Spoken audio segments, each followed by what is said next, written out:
Hey everyone, welcome back. I'm revisiting my favourite burnt Basque cheesecake. I made this on my channel last year and it's absolutely delicious. Today I'm making a chocolate version of this cheesecake and I hope you like it. Time to get started. Use a good quality dark chocolate. I'm using a 60% cocoa one and pop it into a bowl with the double cream. We need to melt these together over a pan of simmering water.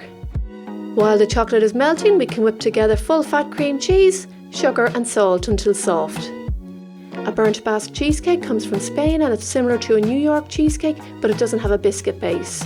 Now while continuing to mix, add the eggs in one at a time until they're all mixed in.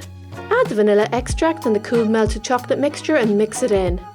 This is one of the easiest cheesecakes you'll ever make, and another plus is that it's creamy, chocolatey and delicious, just what we want. While mixing, add the flour and the cocoa powder, and when it's fully combined, the cheesecake mixture is ready.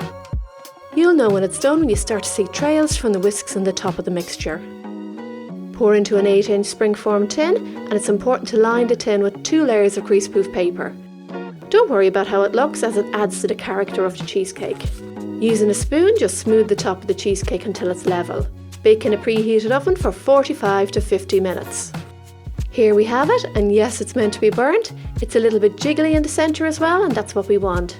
This needs to cool for 1 hour before going into the fridge to chill for at least 6 hours or preferably overnight.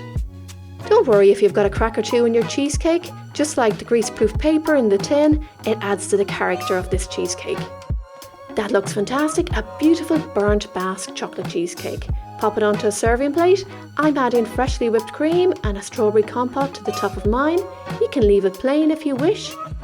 I'm really happy with this. It looks gorgeous and I love the contrast of the red strawberry compote on the dark chocolate cheesecake. Let's cut into this. Look at that, a perfect slice. This Basque chocolate cheesecake is decadent and you're going to love it. The recipe is in the description box under the video. Hope you try it out. Happy baking everyone. Enjoy!